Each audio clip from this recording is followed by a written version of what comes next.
ओम नमो भगवते वासुदेवाय।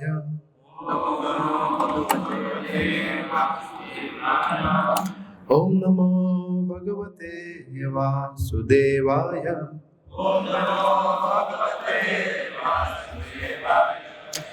ओम ज्ञानतिमिरान्धस्य ज्ञानाञ्जनशलाकया चक्षुरुन्मिलितं येन तस्मै श्रीगुरुवे नमः। श्रीचैतन्यमनोभीष्टं स्थापितं येन भूतले स्वयं रूपा कदा मह्यं ददाति स्वपदान्तिकं। वन्देऽहं श्रीगुरु श्रीयुतपदकमलं श्रीगुरुन् वैष्णवांश्च श्रीरूपं साग्रजातं सहगणा रघुनाथान्वितं त्वं सजीवं साद्वैतं सावधूतं परिजनसहितं कृष्णचैतन्यदेवं श्रीराधा कृष्णपादान् सहगणा ललिता श्रीविशाखान्वितांश्च। हे कृष्णा करुणा सिंधु दीनबंधो जगत्पते गोपेश गोपिका कांत राधा कांत नमोस्तुते। तप्त कांचन गौरांगी राधे वृंदावनेश्वरी वृषभानुसुते देवी प्रणमामि हरिप्रिये। वाञ्छाकल्पतरुभ्यश्च कृपा सिन्धुभ्य एव च पतितानां पावनेभ्यो वैष्णवेभ्यो नमो नमः। श्री कृष्ण चैतन्य प्रभु नित्यानंद श्री अद्वैत गदाधर श्रीवास आदि गौर भक्त वृंद। हरे कृष्णा कृष्ण कृष्ण हरे हरे हरे राम राम राम हरे हरे।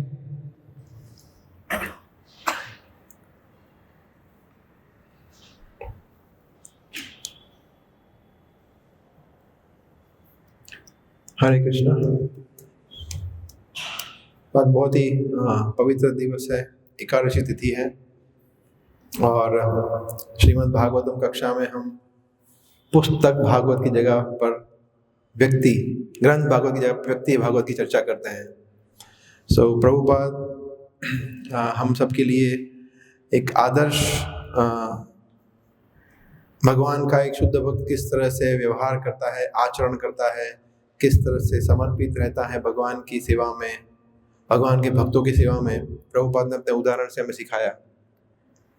तो हम लोग श्री प्रभुपाद लीलामृत जो ग्रंथ है उससे पढ़ते हैं, जो कि सत्स्वरूप महाराज ने हम सब पे कृपा करके हमें ये अमृत दिया है। वास्तव में एक्चुअली अमृत है, जैसे उसका शीर्षक है वैसे ही वो अमृत के तुल्य है। तो लास्ट एकादशी में जहाँ पर हमने इसको जहाँ से हम बाकी था, जहाँ से वहाँ से हम शुरू कर रहे हैं अभी।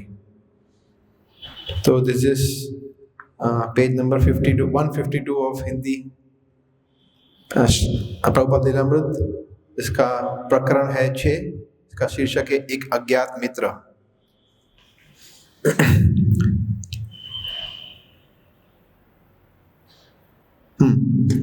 तो यहाँ पे प्रभुपाद जब इलाहाबाद और कोलकाता के बीच में जब ट्रांजिट करते थे, जब गृहस्थ जीवन में थे, वहाँ से ये चर्चा हो रही है। एक बार कलकत्ता जाने पर अभय अपने ससुर के घर पर रुके, जहाँ उन्हें उनके अपने कमरे में ठहराया गया। जब उनकी पत्नी ने भोजन परोसा तो उन्होंने देखा कि हर चीज बाजार से खरीदी हुई है। उन्होंने पूछा, ये सब क्या है? राधा रानी ने उत्तर दिया, मतलब उनकी पत्नी ने उत्तर दिया, आज रसोईया बीमार है। अभय ने सोचा, अच्छा होगा कि हम पत्नी के पिता के घर में न रहे, नहीं तो वह और अधिक बिगड़ जाएगी। इसलिए उन्होंने अपने परिवार को चेतल स्ट्रीट स्थित एक अन्य ठिकाने पर पहुंचा दिया। वहां पे वे परिवार के साथ कभी कभी कुछ महीने रुकते थे। वे लेख लिखने में लगे रहते और काम धंधे में कम से कम समय लगा दे, लेकिन उनका अधिकतर समय इलाहाबाद में बीतता। तो यहाँ पे हम देखते हैं कि प्रभुपाद हमें बता रहे हैं हमारी चेतना क्या होनी चाहिए। जिस तरह का जैसे हम लोग सब जानते हैं, जैसा अन्न वैसा मन। चैतन्य चरितामृत में एक और श्लोक आता है, विषयीला अन्न खाइला मलिन है मन।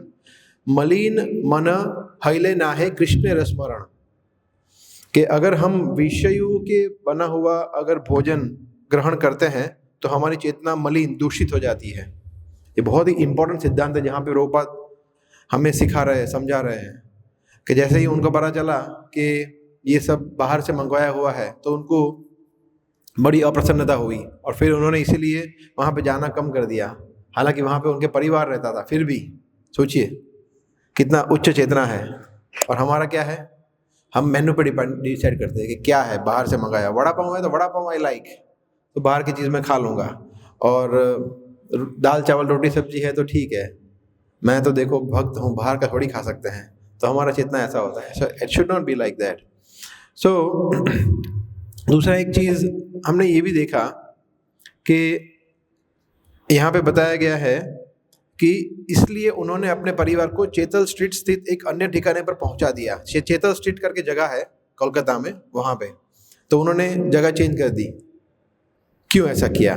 क्योंकि वहाँ पे वो अपने माता पिता के साथ थे, उनके पत्नी और इस तरह से व्यवहार कर रहे थे। परंतु हम ये चीज़ ये भी देखते हैं कि उन्होंने करना चाहा मगर उनके पत्नी मान भी गए, तो वो ओबीडियंट भी थे।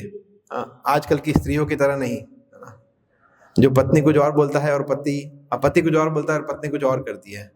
सो ये बहुत पहले के ज़माने में ऐसा नहीं था। पहले के ज़माने में मतलब 30, 40, 50 वर्ष पूर्व हम देखते हैं हमारे माता पिता, उनके माता पिता, तो पत्नी जो थी वो समर्पित थी पति को जीवन भर। अभी तो हार्डली ऐसा देखा जाता है ना, कुछ भी थोड़ा बहुत प्रॉब्लम हो जाए तो बड़ा युद्ध हो जाता है। सो जो लोग ब्रह्मचारी जीवन में हैं वो सौभाग्यशाली है, सबसे बचे हुए हैं। एनीवे, सो हम आगे कंटिन्यू करते हैं। आई वॉज थिंकिंग कि इसमें कुछ 3 या 4 पेज ही है ये पूरे चैप्टर को, हम इसको फिनिश कर देंगे आज। इलाहाबाद में अभय, जो अब 54 वर्ष के हो गए थे, वानप्रस्थ जीवन बिताते थे। वे परिवार और व्यवसाय से संबंधित उन सभी क्रियाकलापों के प्रति उदासीन हो गए थे जो एक गृहस्थ के लिए उत्तरदायित्व और प्रसन्नता के प्रमुख विषय होते हैं। अपने लेखों में अभय कई बार ब्रह्मचर्य, गृहस्थ, वानप्रस्थ और संन्यास के 4 आश्रमों या वैदिक समाज के आध्यात्मिक विभागों के बारे में लिख चुके थे। पहले विभाग ब्रह्मचर्य आश्रम में माँ बाप किशोर बालक को गुरु के पास या गुरुकुल में भेजते हैं, जहां वह अपने गुरु के निर्देशन में वैदिक साहित्य का अध्ययन करता हुआ सादा जीवन व्यतीत करता है। इस तरह वह अपने बचपन और किशोरावस्था में सादगी और आध्यात्मिक ज्ञान के सिद्धांतों को सीखता है जो उसके पूरे जीवन का आधार बनते हैं। 21 साल की अवस्था में ब्रह्मचारी विवाह कर सकता है और इस प्रकार गृहस्थ आश्रम नाम के दूसरे आश्रम में प्रवेश करता है, या भक्ति सिद्धांत सरस्वती की तरह वह आजीवन ब्रह्मचारी बना रह सकता है। अपनी किशोरावस्था में अभय ब्रह्मचारी थे और अपने माता पिता से उन्होंने कृष्ण के प्रति भक्ति के सिद्धांतों को आत्मसात किया था। यद्यपि वे घर में रहे थे, लेकिन उनका पालन पोषण ब्रह्मचारी के समान हुआ था और 21 वर्ष की अवस्था में विवाह होने पर उपयुक्त समय पर गृहस्थ आश्रम में प्रविष्ट हुए थे। गौर मोहन के उदाहरण से उन्होंने जान लिया था कि पारिवारिक जीवन बिताते हुए भी कोई कृष्ण का भक्त कैसे बना रह सकता है, और वैष्णव की भांति अभय और उनकी पत्नी भौतिक पारिवारिक जीवन के अतिवादों से हमेशा बचते रहते थे। तो ये यहाँ पे हम देखते हैं सतस्वरूप महाराज बता रहे हैं वर्णाश्रम के ऊपर ब्रह्मचारी, और इसके बाद वानप्रस्थ भी है तो ये हम लेंगे, बट अभी यहाँ बता रहे हैं ब्रह्मचारी और गृहस्थ आश्रम के ऊपर। सो प्रभुपाद यहाँ बता रहे, प्रभुपाद एक परफेक्ट ब्रह्मचारी थे और परफेक्ट गृहस्थ थे, दोनों थे। ऐसा नहीं था कि ब्रह्मचारी नहीं थे। और यहाँ बता रहे हैं कि वो अपनी किशोरावस्था में अभय ब्रह्मचारी थे और माता पिता से उन्होंने कृष्ण के प्रति भक्ति के सिद्धांतों को आत्मसात, उन्होंने उसको अपने जीवन में उतारा था। Right, of course. फिर बता रहे हैं बेस्ट इज के झमेले में पड़ो ही नहीं, है ना, भक्ति सिद्धांत सरस्वती महाराज की तरह, है ना, कि आजीवन ब्रह्मचारी रहो, दैट इज बेस्ट। परंतु कोई व्यक्ति ऐसा आर्ग्यूमेंट कर सकता है, बोल सकता है कि फिर प्रभुपाद ने क्यों गृहस्थ जीवन स्वीकार किया, है ना, तो हम तो प्रभुपाद को फॉलो करते हैं, है ना, तो हम भी आजीवन ब्रह्मचारी, तो प्रभु जी थोड़ा देखते हैं, सोचते हैं, डिफिकल्ट है, लेट्स सी, ऐसा सोच सकता है व्यक्ति। है ना। तो I was just contemplating on this कि ऐसा क्यों हुआ। तो प्रभुपाद के माध्यम से भगवान हमें कुछ समझाना चाहते थे, कृष्ण, इसीलिए भगवान ने प्रभुपाद को ये प्रेरणा दिया कि आप गृहस्थ आश्रम में प्रवेश करो।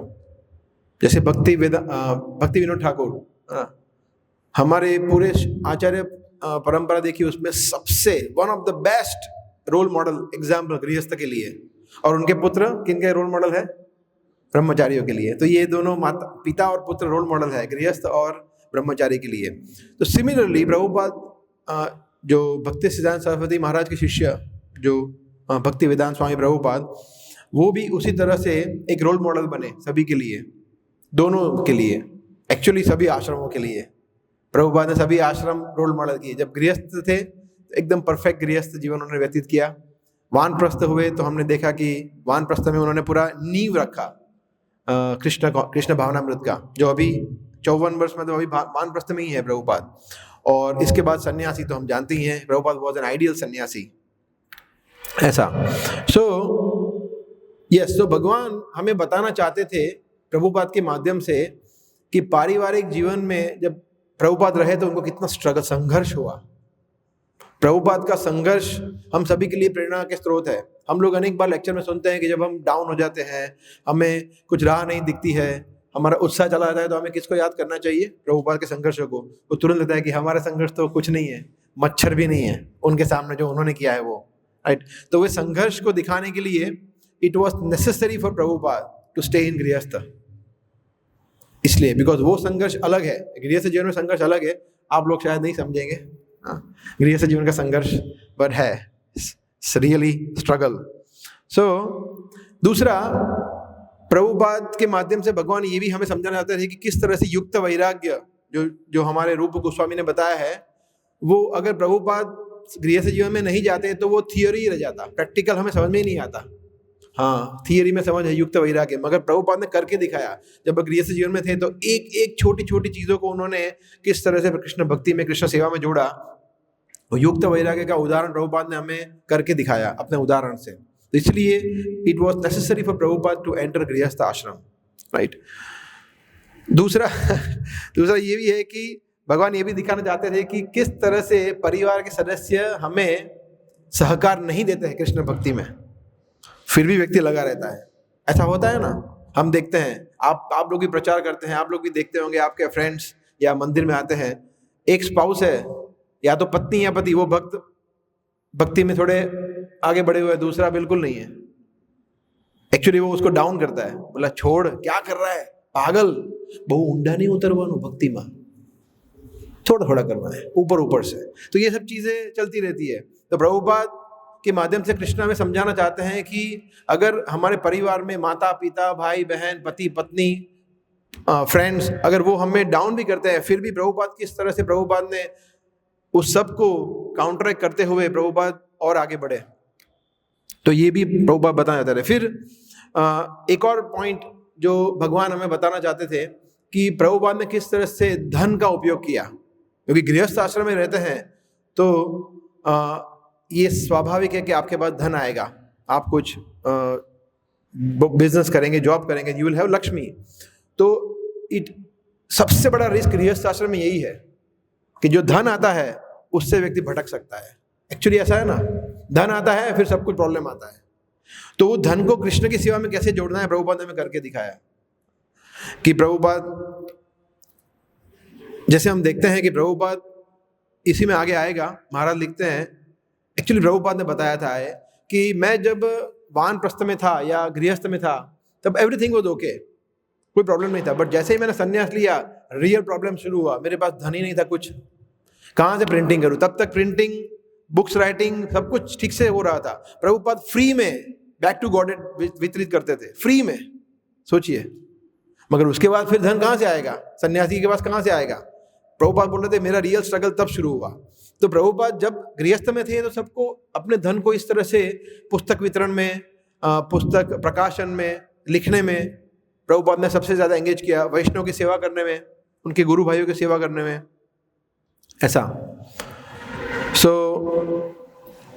इन शॉर्ट भगवान ये बताना चाहते हैं कि अनलिमिटेडली व्यक्ति गृहस्थ आश्रम में रह के भी सेवा कर सकता है। ऐसा नहीं है कि जो व्यक्ति ब्रह्मचारी है पूरा जीवन जिसने भगवान को दिया है वही भगवान की सेवा करता है। हम तो गृहस्थ है, कितना सारा, देखो मेरे पास जॉब है, बिजनेस है, मेरी वाइफ है, मेरा लोन्स है, रिस्पॉन्सिबिलिटीज है, बच्चे हैं।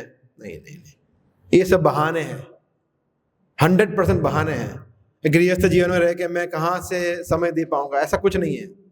गृहस्थ जीवन में रह के भी प्रभुपाद ने हमें करके दिखाया है, भक्तिविनोद ठाकुर ने करके दिखाया है। तो ये इसलिए it was necessary for Prabhupada to enter grihastha, इस तरह से हमें समझ सकते हैं इसको। ठीक है, आगे पढ़ते हैं। 50 वर्ष का हो जाने पर माना जाता है कि मनुष्य को पारिवारिक कार्यकलापों से अलग हो जाना चाहिए और यही अवस्था वानप्रस्थ कहलाती है। वानप्रस्थ आश्रम में पति पत्नी दोनों समझौता कर लेते हैं कि वे और अधिक यौन संभोग नहीं करेंगे।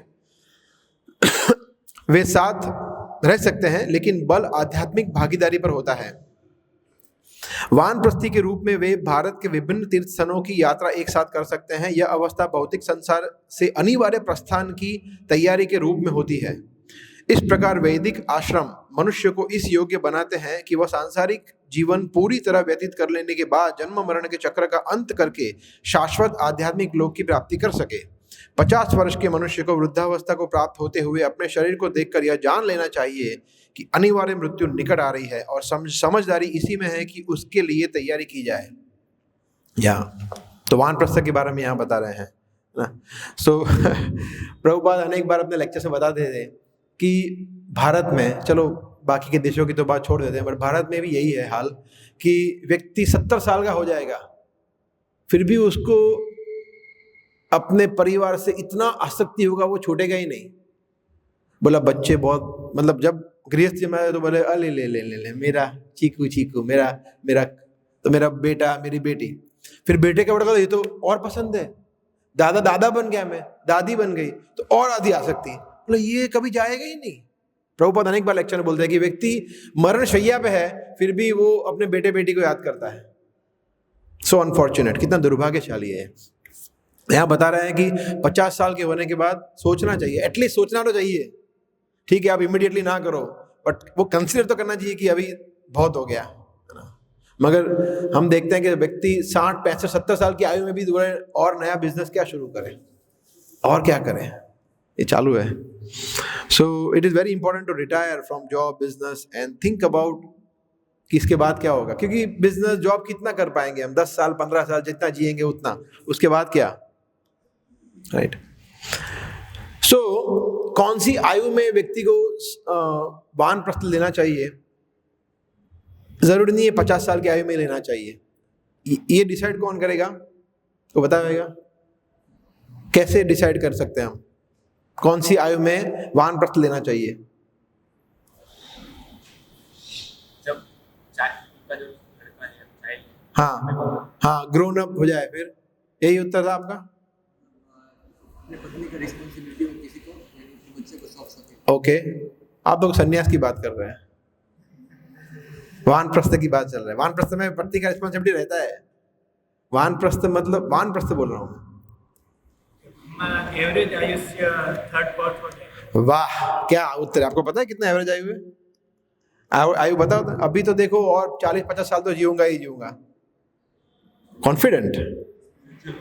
यस, गुरु को पूछना चाहिए, this is the right answer. गुरु को पूछना चाहिए, और गुरु अगर उपलब्ध नहीं है, अगर वो नहीं है, उपस्थित नहीं है, तो वरिष्ठ भक्तों को, आपके गाइड मेंटर को पूछना चाहिए कि what is the right age for मी।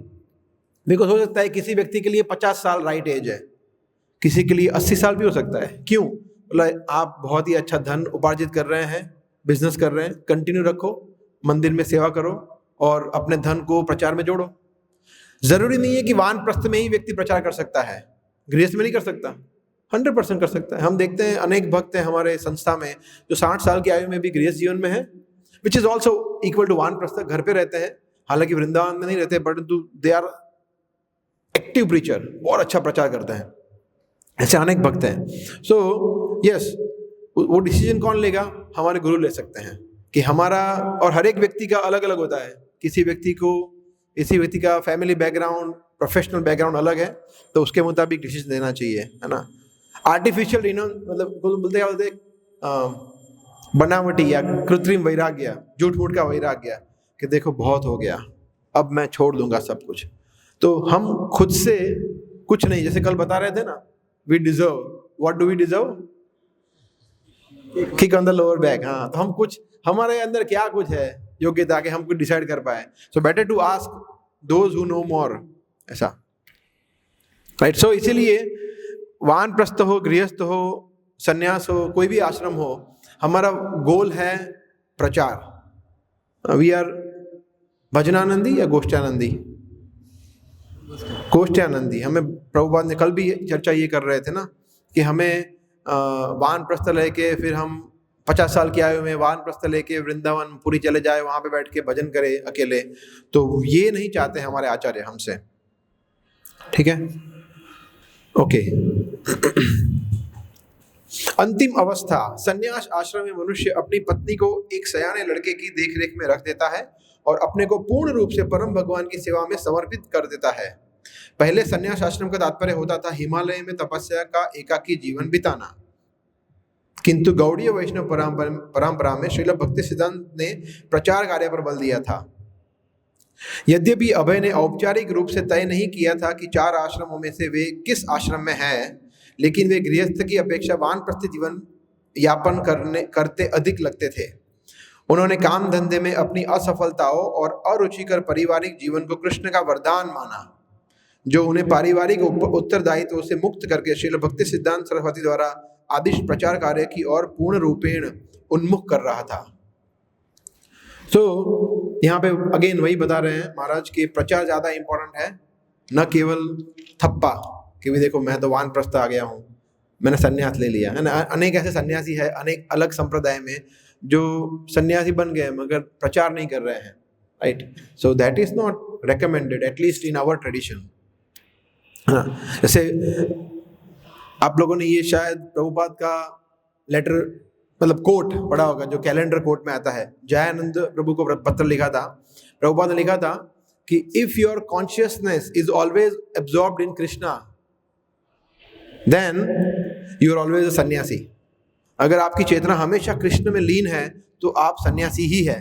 हालांकि वो गृहस्थ थे Jayananda Prabhu. Jayananda Prabhu was a stalwart devotee Prabhupada के, one of the most highly regarded Prabhupada के शिष्यों में से एक थे। तो उनको प्रभुपाद ने ये लिखा था। और भगवान भी बताते हैं, है ना, भगवान आपको पता है गीता में सन्यासी की व्याख्या देते हैं। कौन सन्यासी है, किसी को पता है?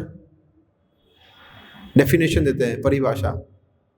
6ठे अध्याय का फर्स्ट श्लोक, अनाश्रित कर्म फलम कार्यम कर्म करोति स सन्यासी च योगी च न निरग्नि न चाक्रिय।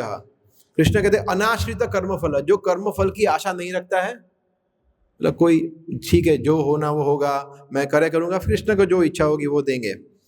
कार्यम कर्म, और कार्य करता है, ड्यूटी करता है अपना। स सन्यासी, वो योगी है और वो सन्यासी भी है। स सन्यासी च योगी न निरग्नि, वो नहीं है जो अग्नि भी नहीं जलाता, कार्य भी नहीं करता, कुछ नहीं करता, बैठ गया है, वो सन्यासी नहीं है। तो कार्य तो करना ही है। कार्य मतलब हमारा जो भगवान के प्रति सेवा है वो कार्य, मटेरियल ड्यूटीज की बात नहीं हो रही है यहाँ पे। तो कृष्ण ने ये इसको डिफाइन किया है, सन्यासी कौन है गीता में 6.1, राइट। सो यहाँ पे लास्ट लाइन जो है वो बहुत इंपॉर्टेंट है कि भगवान की काम धंधे में अपनी असफलताओं और अरुचिकर पारिवारिक जीवन को कृष्ण का वरदान माना ना।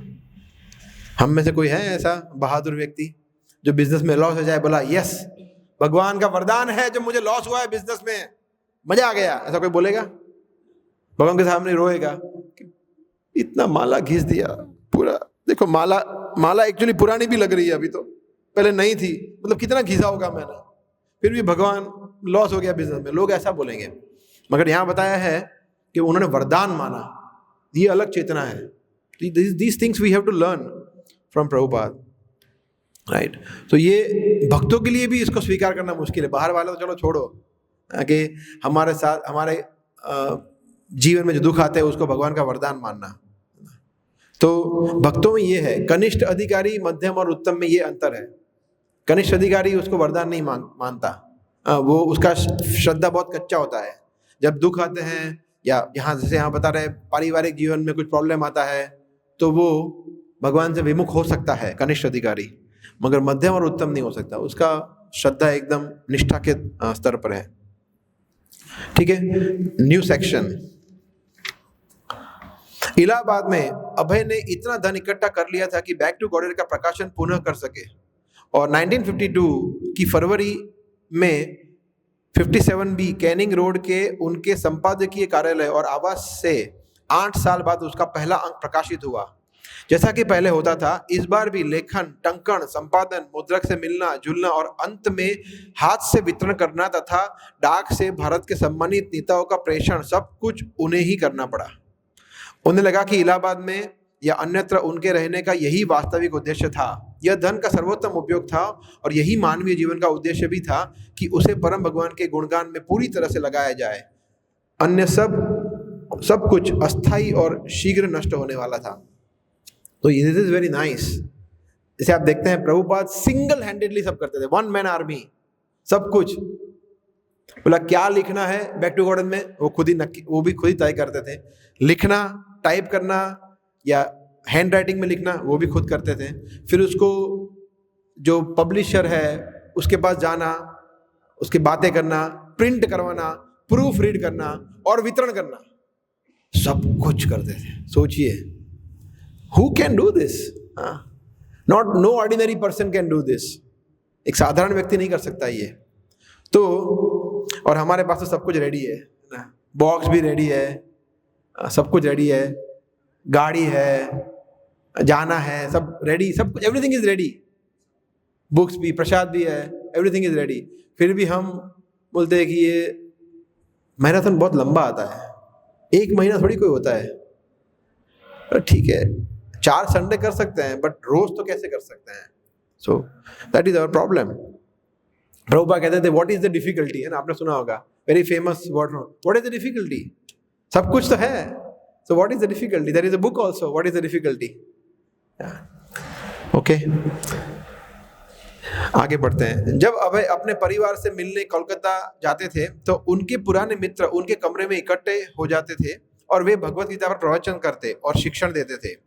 अभय अपनी पत्नी और परिवार को चर्चाओं में भाग लेने के लिए बुलाते थे, लेकिन वे ऊपर के कमरे में हठ पूर्वक बैठ जाते और प्रायः मानो उनके प्रवचन की अवज्ञा करने के लिए चाय पीने में लग जाते थे।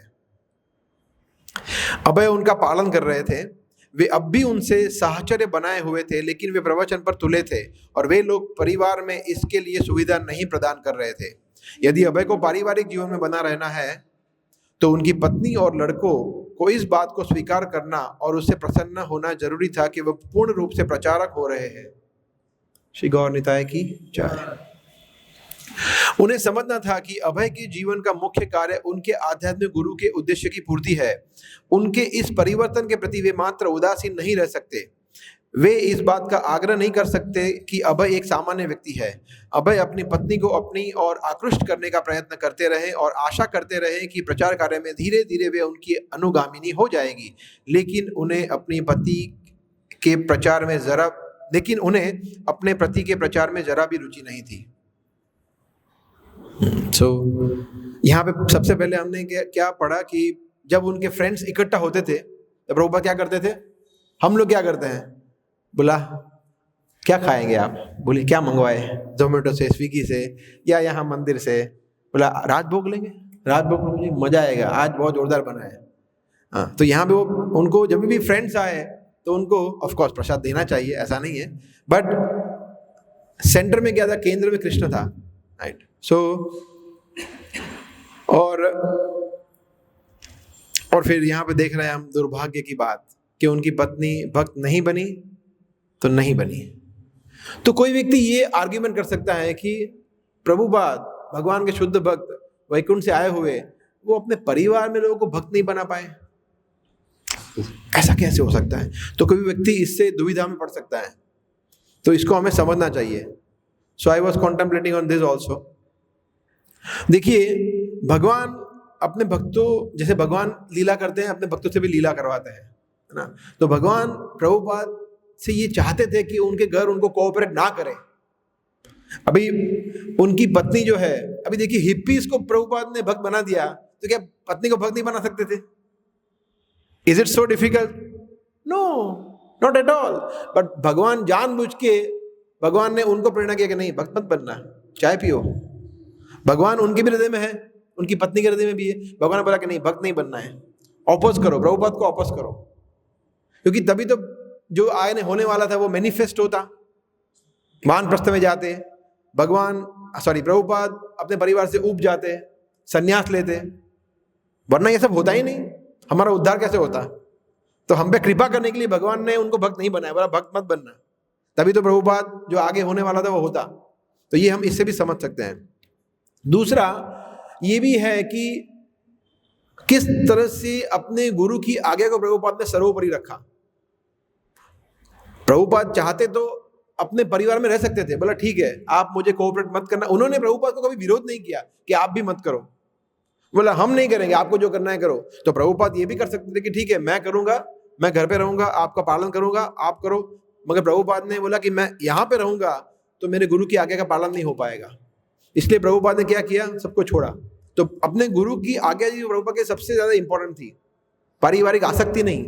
तो परिवार से डिटैच कैसे होना है, अनासक्त कैसे होना है, प्रभुपाद ने हमें करके दिखाया ना। और एक और कारण जो अभी मैं पढ़ रहा था कुछ हफ्तों पहले, 10th कैंटो का लास्ट पार्ट, इसमें यदुवंश का विनाश कैसे हुआ उसके ऊपर, तो उस पर तात्पर्य में बता रहे हैं प्रभुपाद के शिष्य कि यदुवंश, सोचिए आप यदुवंश का विनाश मतलब कैसे संभव है। एक तरह से हम देखते हैं कि यदुवंश में जो भगवान के पुत्र हैं, उनके पुत्रों के पुत्र हैं, वो सब तो स्वयं आध्यात्मिक जगत से आ रहे हैं, देवी देवता हैं, और वो भगवान के वंशज है, तो वो तो भगवान की भक्ति होनी चाहिए। मगर ऐसा नहीं था। भगवान के परिवार में जो लोग थे, उनके बच्चे, बच्चों के बच्चे बच्चे, वो भगवान से ईर्ष्या करते थे। वो अपने आप को स्वतंत्र मानते थे, बोला हम तो कृष्ण के संबंधी है। ऐसा होता है ना कि धनी परिवार का बिगड़ जाता है ना, वो उसका पुत्र, ये सब बिगड़े हुए थे। तो फिर हम देखते हैं कि उन्होंने ब्राह्मण का अपमान किया, नारद मुनि और सब जो वहां पे वो जगह पे थी पिंडारा, और फिर वहां पे पिंडारा में वो लोग गए बाद में, जो अभी यहाँ पोरबंदर के पास है, द्वारका के पास।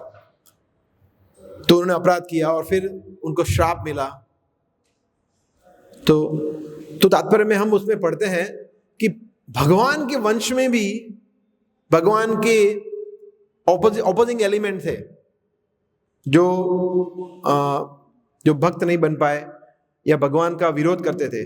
तो क्या प्रभुपाद के परिवार में नहीं हो सकते? ये बिल्कुल हो सकता है। और ये लीला करनी थी इसलिए हमें कभी ये, अगर कोई हमें कल उठ के ये बोले तो हमें पता होना चाहिए कि नहीं, बैठ समझाता हूं तेरे को क्या है। प्रभुपाद के पुत्र, इतने सारे पुत्र, कितने पुत्र थे प्रभुपाद के? How many sons Prabhupada had? 3 sons। Anyway, so एक भी पुत्र नहीं बना, एक भी भक्त नहीं बना। ऐसा क्यों? उनकी पत्नी भी नहीं बनी, पुत्र भी नहीं बने। उसका कारण ये था। ठीक है, उसके बाद बहुत सुंदर प्रेयर है माधवेंद्रपुरी की। आगे बढ़ते हैं। और वे परिवार, रासायनिकों और धन के बारे में चिंता करने में अपना समय क्यों गवाए? उनके संबंधी आलोचना भले ही करें, लेकिन बैक टू गॉड मनुष्य जाति की सबसे बड़ी सेवा थी जो वे कर सकते थे। भगवान चैतन्य के पूर्ववर्ती और एक महान आध्यात्मिक गुरु माधवेंद्रपुरी ने सांसारिक आलोचनाओं के प्रति भक्तों की उदासीनता के बारे में लिखा था। तो यहाँ पे माधवेंद्रपुरी की प्रेयर अभी आएगी, जो one of the best prayers है। अगर आप इसको, तो ये प्रेयर को पढ़ना चाहिए, हमें सोचना चाहिए इसके ऊपर कि माधवेंद्रपुरी क्या बता रहे हैं हमें। ध्यान से आप सुनना। हे देवताओं और पूर्वजों, मुझे क्षमा करना। आपकी प्रसन्नता के लिए और अधिक भेंट चढ़ाने में मैं असमर्थ हूं। अब मैंने निश्चय कर लिया है कि यदु के महान वंशज और कंस के महान शत्रु मतलब भगवान कृष्ण को सर्वत्र और सदैव स्मरण मात्र करके पापों की प्रतिक्रियाओं से मैं अपने आप को स्वतंत्र करूं। मैं समझता हूं कि मेरे लिए यही पर्याप्त है, इसलिए और अधिक प्रयत्नों से क्या लाभ। तीव्र बुद्धि वाले बहुत नैतिकतावादी मुझ पर भ्रमित होने का आरोप लगाए। मुझे उसकी चिंता नहीं है। वैदिक क्रियाओं के विशेषज्ञ दिग्भ्रमित कहकर मुझे बदनाम कर सकते हैं, मित्र और संबंधी मुझे हताश कह सकते हैं, मेरे बंधु मुझे मूर्ख कह सकते हैं, संपन्न धन लोलुप मुझे पागल बता सकते हैं, और प्रबुद्ध दार्शनिक दावा कर सकते हैं कि मैं घमंडी हूं। तब भी मेरा मन गोविंद के चरण कमलों की सेवा के संकल्प से रंच मात्र भी नहीं हटता, चाहे मैं वैसा करने में असमर्थ हूं। समझे आप? ये बता रहे हैं कि चाहे कोई मुझे कुछ भी बोले, चाहे मेरे फ्रेंड्स, फिलोसोफर्स, पोएट्स, डेमीगॉड्स, देवतागण, कोई मेरे बारे में कुछ भी बोले, मुझे पागल बोले, मुझे इल्यूजन, भ्रम में हो ऐसा बोले, कुछ भी बोले, मैं तो सॉरी, मैं अभी और कुछ नहीं कर सकता हूं। मैं सिर्फ गोविंद के चरण कमलों को कभी छोड़ नहीं सकता। तो ये है। परंतु उसके बाद लास्ट लाइन जो लिखी है, आई विल रीड अगेन, चाहे वैसा करने में मैं असमर्थ हूं। ये है विनम्रता। वो ऐसा नहीं बोले कि मैं ऐसा कर पाऊंगा, बोले मैं ऐसा कर नहीं पाऊंगा, मगर मैं फिर भी प्रयास तो यही करूंगा। मैं असमर्थ हूं। हालांकि माधवेंद्रपुरी भगवान के शुद्ध भक्त हैं, चैतन्य महाप्रभु के परम गुरु है, वो उनको क्या चाहिए, he is best of the best devotees, फिर भी वो विनम्रता के वश में आकर बोल रहे हैं कि मैं ऐसा कर नहीं पा रहा हूं, परंतु फिर भी मैं छोड़ूंगा तो नहीं। मत प्राणनाथस्तु एव ना पर, ऐसा। So this is Madhavendrapuri prayer. तो इससे हम ये भी समझते हैं कि जो भगवान का भक्त होता है उसको और कुछ करने की जरूरत नहीं रहती है, और कुछ नहीं। तो जैसे वो प्रसिद्ध श्लोक है जो नारद मुनि बताते हैं वसुदेव को, देवर्षि भूताप्त नृणाम पितृणाम न किंकर नायम ऋणी च राजन सर्वात्मनाय शरणम शरण्यम गतो मुकुंद परिहत्य कर्तम। नारद मुनि बता रहे हैं कि देव, ऋषि, भूत, आप्त, नृणाम और पितृणाम, 6 लोगों के बारे में बता रहे हैं। देवतागण है, फिर ऋषि है, सबका हम पे ऋण है, ऋण है। देवताओं ने हमें ये सब कुछ, सूर्य, चंद्र, इंद्र, सबके हम ऋणी हैं, हमें कुछ दे रहे हैं, हवा, पानी, वो सब दे रहे हैं। फिर ऋषि जिन्होंने हमें वैदिक ग्रंथ दिए हैं, भूत साधारण जीव जिनके भी हम ऋणी हैं। समझिए कोई होता है कि हम कैसे ऋणी हैं, समझिए छोटे से कीड़े के भी हम ऋणी हैं। कीड़े के, अगर वो कीड़ा जमीन के अंदर जाएगा नहीं, भूमि को सॉफ्ट नहीं बनाएगा, फर्टाइल नहीं बनेगा, तो खेती कैसे होगी? ऐसा होता है ना। तो हम सबके ऋणी हैं। तो देव, ऋषि, देवर्षि, भूत, आप मतलब हमारे परिवार के जन, नृणाम साधारण लोग, बाकी के लोग, और पितृ, सभी के ऋणी है। परंतु न किंकर न ऋणी, उसका ऋणी भी नहीं रहता है, उसका दास भी नहीं रहता है व्यक्ति। नारद मुनि कहते हैं वसुदेव जी को, ये कौन ऐसा व्यक्ति? सर्वात्मना, जिससे सब कुछ, सर्वात्मना यो व्यक्ति, शरणम, जो शरण में जाता है, किस सर्वात्मा, सब कुछ शरण में जाता है लेकर, शरण्यम, शरण्यम मतलब जो सबका शेल्टर है, वो कौन है? मुकुंद, गतो मुकुंद परिहत्य कर्तम, और उसने परिहत्य मतलब परित्याग कर दिया है, कर्तम साधारण ड्यूटीज का, मटेरियल ड्यूटीज का। वो भी व्यक्ति अगर कृष्ण की सेवा करता है तो उसको कुछ चिंता करने की जरूरत नहीं है। तो ये श्लोक विशेष करके ब्रह्मचारियों के लिए तो ये बेस्ट श्लोक है। कोई भी आपको कुछ भी बोले, ये श्लोक चिपका देने का। ये देखो नारद मुनि बता रहे हैं, जो हमारे रोल मॉडल है ना। नारद मुनि बता रहे हैं कि देखो भाई, कोई बोलता है कि देखो छोटी आयु में माता पिता को छोड़ दिया, साधु बन गया, टकला कर दिया, ये कोई होता है रीत? माता पिता का ध्यान कौन रखेगा? माता पिता का ध्यान वैसे भी कौन रख रहा है? मैं थोड़ी रख रहा हूं, भगवान ही रख रहे हैं, तो वही रखेंगे। मेरा ध्यान भी वही रख रहे हैं। और हम भगवान की शरण में जाएंगे तो भगवान, अगर हम भगवान की शरण में चले गए 10%, तो भगवान माता पिता के ध्यान पहले से और ज्यादा रखेंगे। तो ये श्लोक है कि अगर मुकुंद की शरण में जाने के बाद किसी का ऋण नहीं रहता है, किसी की सेवा करने की जरूरत नहीं है। ये कॉन्टेम्पलेट करना चाहिए हमें, ये श्लोक पे चिंतन करना चाहिए। ये श्लोक बहुत आवश्यक है सभी के लिए, नॉट फॉर ओनली ब्रह्मचारी, सभी के लिए है ना। सो माधवेंद्रपुरी यहाँ पे सेम चीज बता रहे हैं ऐसा। ठीक है, आगे बढ़ते हैं, जस्ट 2 पेजेस। वे परिवार की छोटी छोटी समस्याओं को लेकर समय नष्ट क्यों करें? प्रभुपाद, जबकि उनके पास भारत और संसार की समस्याओं के समाधान थे। भगवत गीता का ज्ञाता होने के रूप में उन्होंने सोचा कि उनका पहला दायित्व युद्ध, भूखमरी, अनैतिकता, अपराधजन्य विकट संकटों के समाधान देना था, जो सभी नास्तिकता के लक्षण थे। और यदि ऐसे कार्य के प्रति उनके समर्पण का अर्थ यह था कि छोटे मोटे अन्य दायित्वों की उपेक्षा होगी, तो यह कोई हानि की बात नहीं थी। बिगर विजन, इसको बोलते हैं ना, बड़ा लक्ष्य। जब बड़ा लक्ष्य सामने हो तो छोटे लक्ष्य की क्या बात है। जैसे समझिए आर्मी वाला है, युद्ध हो गया है, भारत और कोई और देश के बीच में युद्ध हो गया है। तो आर्मी वाला है, जब वो युद्ध कर रहा है तो उसको कुछ उस समय पे दिमाग में आएगा कि मेरे घर पे ये प्रॉब्लम है, मेरे घर पे अभी मकान कच्चा है, उसको पक्का बनवाना है, माता पिता की तबीयत ठीक नहीं है, बेटा ठीक से मेरा कहा नहीं मान रहा है। वो याद आएगा उसको? कुछ याद नहीं आएगा। बड़ा लक्ष्य उसके सामने। तो प्रभुपाद के सामने बड़ा लक्ष्य था, तो ये सब चीजें उनके लिए कोई मैटर करती ही नहीं थी। उनके परिवार उनको कोऑपरेट करे ना करे, नथिंग इंपॉर्टेंट। बिकॉज यहाँ बता रहे हैं ना, इससे ज्यादा इंपॉर्टेंट चीज ग्लोबल जो समस्याएं थी, प्रभुपाद एक मिशन पे थे। ये सब चीजें बहुत पेटी थी उनके लिए, छोटी छोटी चीजें थी। ऐसा जैसे समझ लीजिए, एक और उदाहरण है कि एक व्यक्ति का पिता आईसीयू में है, ऑपरेशन हो रहा है उसका, चलो ऑपरेशन थिएटर में है, ऑपरेशन हो रहा है उसका, और वो कॉरिडोर है, हॉस्पिटल कॉरिडोर में, वहां पे वॉक कर रहा है, चिंता में है, बहुत टेंस है। अभी ऑपरेशन थिएटर का पंखा नहीं चल रहा है, उसका ध्यान भी जाएगा पंखे के ऊपर। बोला पंखा नहीं चल रहा है, फैसिलिटी नहीं है। बोला छोड़ो फैसिलिटी, मेरा ध्यान अभी सिर्फ वहां पे है। तो ये है प्रायोरिटी। क्या है? अगर प्रायोरिटी हमारी कृष्ण भक्ति है तो फिर कोई परेशानी नहीं है आज खाने में क्या बनाया है, प्रसाद में क्या है, फैसिलिटी मिल रही है नहीं मिल रही है, बिकॉज लक्ष्य बहुत बड़ा है। छोटी छोटी चीजें कोई फर्क नहीं पड़ता है। सो ये प्रभुपाद से हम सीखते ये भी एक। ठीक है, आगे बढ़ते हैं। मार्च 1952 में अभय ने बैक टू गॉडेड का दूसरा अंक निकाला। उसका अधिकतर भाग श्रील भक्ति सिद्धांत सरस्वती और उनके पिता श्रील भक्ति विनोद ठाकुर के जीवन चरित्र पर अभय द्वारा लिखित एक लेख से समर्पित था। अभी उसका पार्ट जो है वो बता रहे हैं यहाँ पे।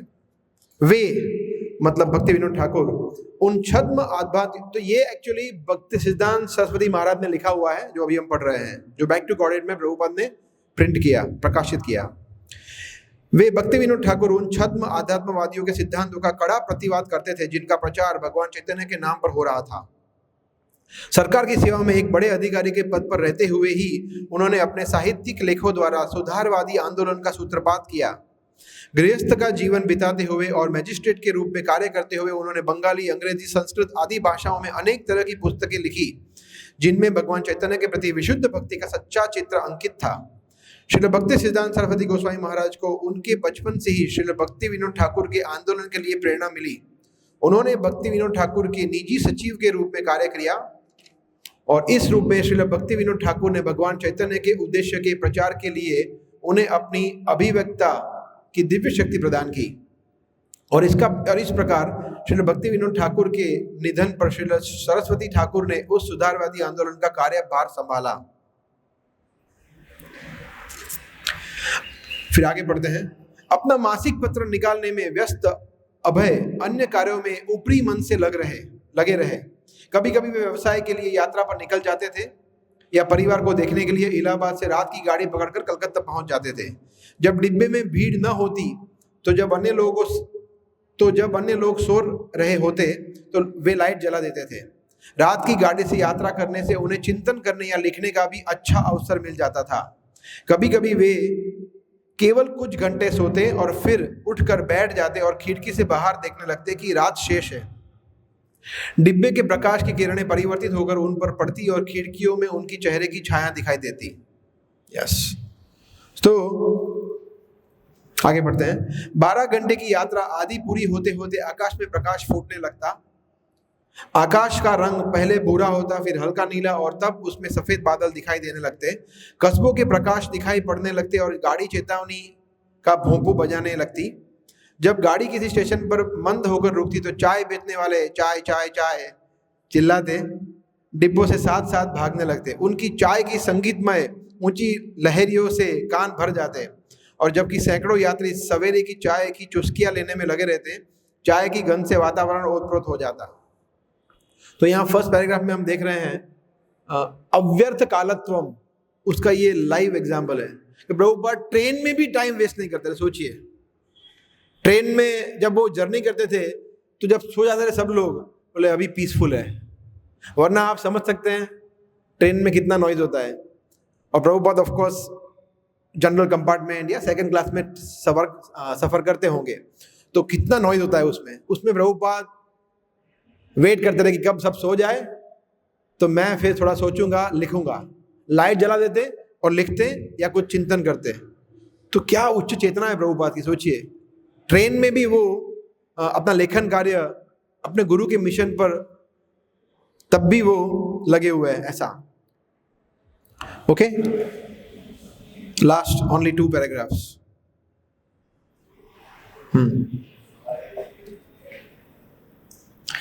अपने 20 वर्ष से अधिक की विस्तृत ट्रेन यात्रा में अभय ने पाया कि सिगरेट पीने वालों और अकेले यात्रा करने वाली स्त्रियों की संख्या में उत्तरोत्तर वृद्धि हो रही थी।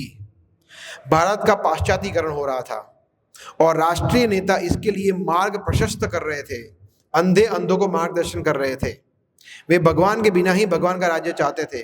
वे कृष्ण के बिना ही प्रगतिशील औद्योगिक भारत चाहते थे।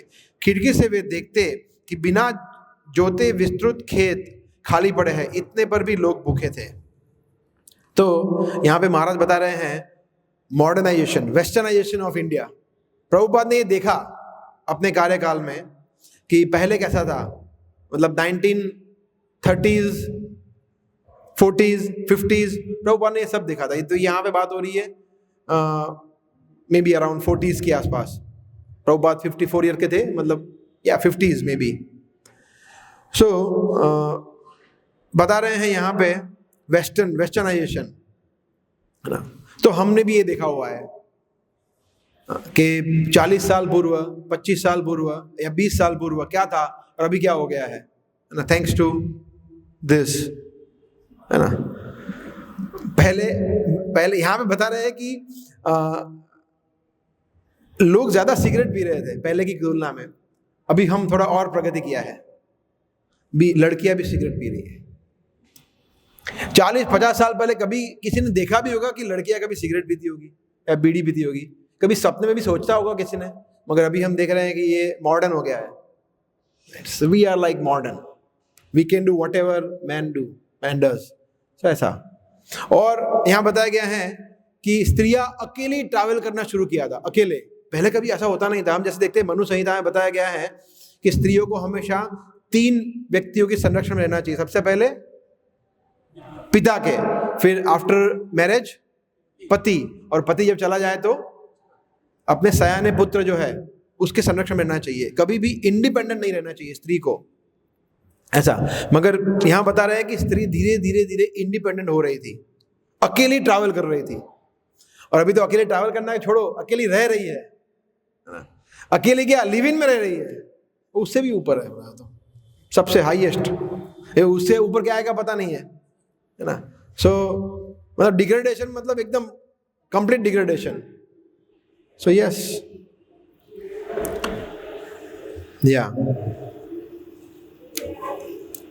Last paragraph.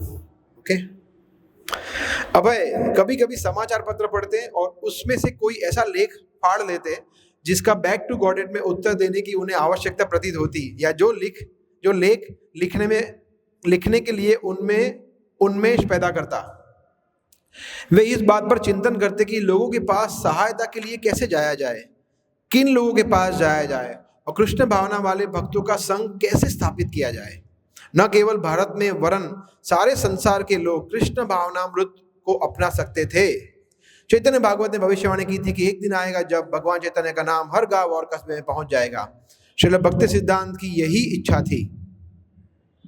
उन्होंने प्रचारक इंग्लैंड भेजे थे, लेकिन वे सम्राट का केवल नयाचार शिष्टाचारिक दर्शन कर सके, पंक्ति में खड़े रहे, ताज के समान नतमस्तक हुए और तब पाश्चात्य लोगों में बिना कोई परिवर्तन लाए भारत वापस लौट आए। अभय ने बैक टू गॉडेड विदेशों में भेजने के बारे में सोचा। उनके एजेंटों थैंकर, स्पिम्फ एंड कंपनी के संपर्क अमेरिका और यूरोप में थे। सारे संसार में लोग अंग्रेजी पढ़ते थे और उनमें से कुछ को भगवत गीता और श्रीमद् भागवतम के विचार निश्चय ही पसंद आएंगे। श्रील भक्ति सिद्धांत सरस्वती यही चाहते थे। कृष्ण भावनामृत केवल भारत के लिए ही नहीं था, यह भारत का सबसे बड़ा उपहार था और यह सबके लिए था। यहाँ पे समरी में बता रहे हैं महाराज कि प्रभुपाद ऐसा नहीं था कि प्रभुपाद एक दिन उठे और बोला चलो अभी जाते हैं अमेरिका। ऐसा तो हुआ नहीं। पूरा जीवन उन्होंने यही किया, प्रयास किया। ऑफ कोर्स उसमें उनको सफलता नहीं भी मिली, कुछ मिली कुछ नहीं मिली, it was mixed. But Prabhupada ने ऐसा नहीं था कि प्रभुपाद ने अपने गुरु की आज्ञा पालन करने के लिए प्रयास 60 साल की आयु के बाद शुरू किया या 50 साल के बाद। उन्होंने तो डे 1 से शुरू कर दिया था प्रिपरेशन अपने गुरु की आज्ञा पूरी करने के लिए। तो यहाँ पे ये बता रहे हैं ना। तो हम देखते हैं कि जब प्रभुपाद जलदूत में बैठे उसके पहले आप में से कोई बता सकता है प्रभुपाद ने क्या क्या प्रयास किया जो कि कृष्ण भावनामृत का प्रचार ग्लोबली करने के लिए हमें लगे कि नहीं ये उसके लिए एक स्टेप था towards what he did eventually. क्या क्या किया प्रभुपाद ने? Yes, league of devotees Jhansi में जो उन्होंने स्थापना की, जो हमारे इस्कॉन का नींव था, मिनी इस्कॉन। हालांकि वो फिर कुछ पॉलिटिक्स की वजह से आगे हुआ नहीं, उनसे वो संपत्ति ले ली गई, वो प्रॉपर्टी ले ली गई। लीग ऑफ डिवोटीज, फिर हाँ लिखाई शुरू किया उन्होंने। यस, पुस्तक लिखे। और ग्लोबली क्या किया उन्होंने और बताइए ग्लोबली। जैसे यहां बता रहे हैं बैक टू गॉडेड मैगजीन बाहर भेजना चाहते थे, उन्होंने भेजे भी एक्चुअली, है ना। या वेरी गुड पॉइंट। जापान में एक कुछ कल्चरल इवेंट थी, कॉन्फ्रेंस था, तो उन्होंने प्रभुपाद को इनवाइट किया था। तो प्रभुपाद अत्यंत प्रसन्न हुए। प्रभुपाद सीरियसली उसके ऊपर सोच रहे थे। वो आ गया सेक्शन इसमें आगे, पहले आ गया होगा या भी आएगा, मे बी अभी आएगा। सो जापान में वो कॉन्फ्रेंस थी, उसके लिए प्रभुपाद सीरियसली सोच रहे थे। I think it was after सन्यास, तो अभी आएगा ये।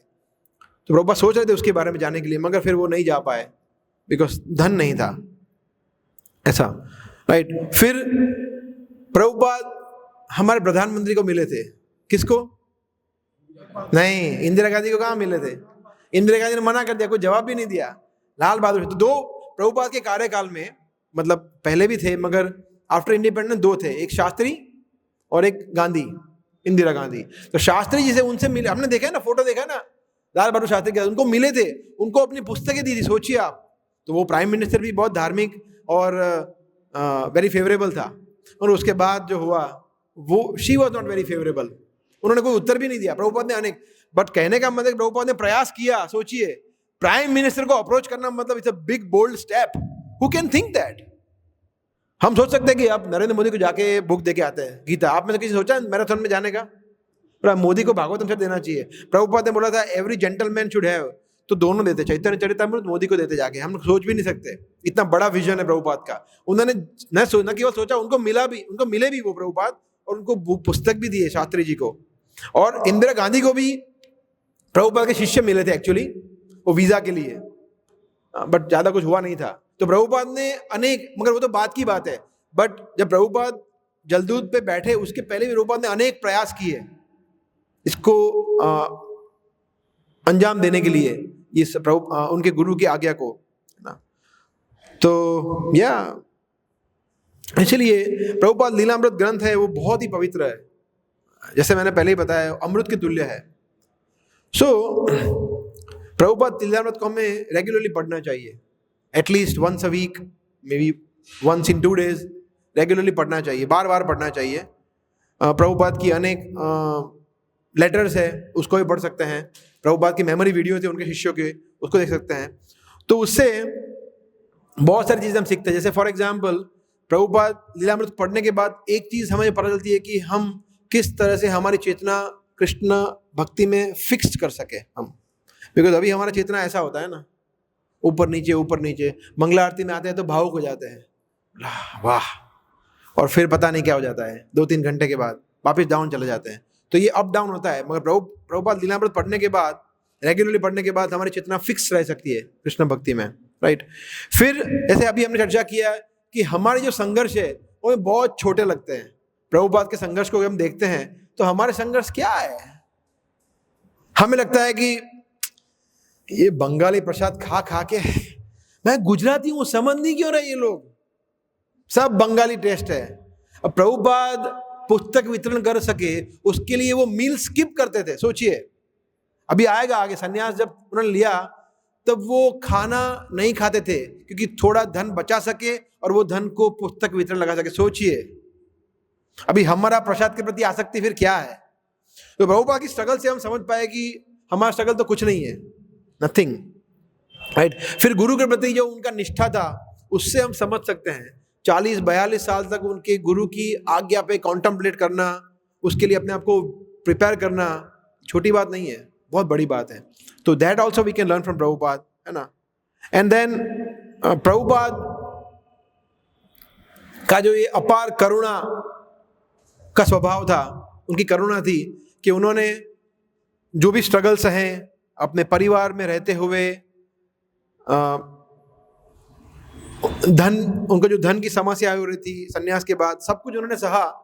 उसका रीजन ऑफ कोर्स गुरु की आज्ञा का पालन करना तो था ही, परंतु जैसे यहाँ बताया गया था एक सेक्शन में कि वो ग्लोबल सोचते थे कि इतने सारे लोग हैं जो पीड़ित है, उनके लिए मैं क्या कर सकता हूँ। तो ये करुणा का भाव है ना।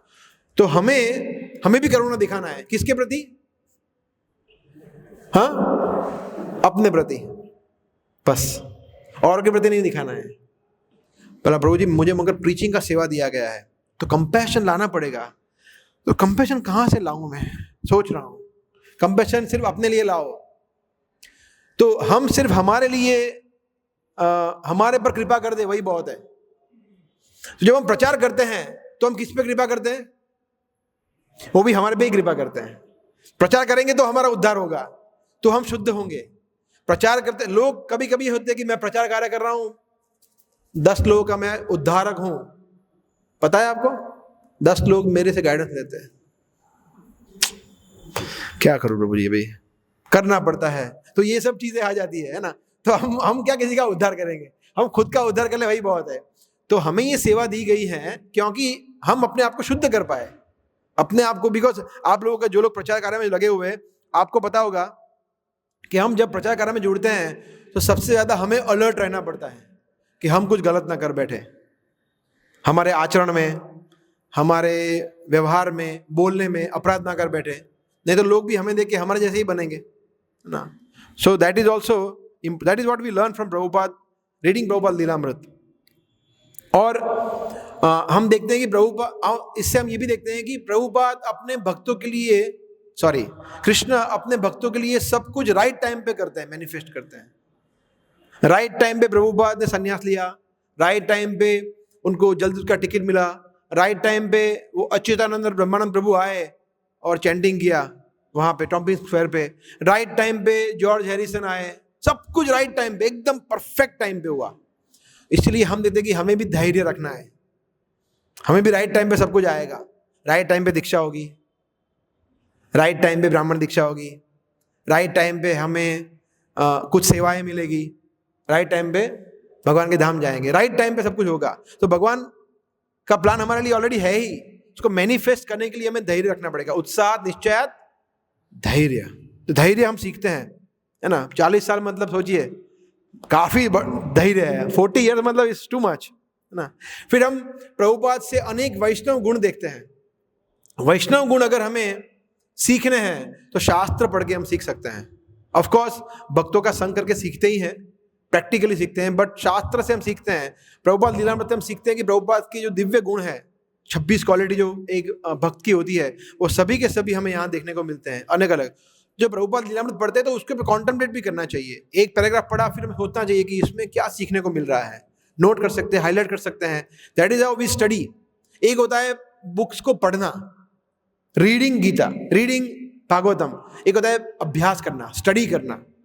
तो कौन सा बेटर है? स्टडी करना, है ना। We should study books, not read books. So Lilamrita पढ़ने से अनेक फायदे हैं इस तरह से। और फाइनली सबसे बड़ा फायदा यह है कि प्रभुपाद के प्रति हमारा अप्रिशिएशन बढ़ता है। बिकॉज आई डोंट नो, यहाँ पे हिज ग्रेस सार्वभौम बता रहे थे डिसअपीयरेंस डे पे, प्रभुपाद डिसअपीयरेंस डे पे, अगर आप लोगों को मैं सुना हो तो, कि प्रभुपाद वास्तव में यहीं पे है हमारे सामने। हमें लगता है कि ये मूर्ति है ना, तो प्रभुपाद को हम अप्रिशिएट कर पाते हैं। और अगर वैष्णव की कृपा रही, कृष्ण की कृपा रही, तो शायद कभी हम प्रभुपाद के प्रति हमारे अंदर थोड़ा सा प्रेम जागृत हो। ये पढ़ के हो सकता है ऐसा, ठीक है? ओके, श्री प्रभुपाद की। कि प्रभुपाद तो ग्रेट आचार्य थे, तो उनके जीवन में कृष्ण ने कुछ ऐसा अरेंजमेंट किया जिसकी वजह से जो है हम सीख सके कि उनके पत्नी जो है फेवरेबल नहीं हुए, राजा रानी जो थे वो फेवरेबल नहीं हुए, और प्रभुपाद फिर हमको मिले। लेकिन जिससे जनरली इस्कॉन में भी देखा गया है कि गृहस्थ जो भक्त होते हैं उनके बच्चे जनरली मतलब कि वो डिवोटी आगे कन्वर्ट भक्त नहीं बन पाते।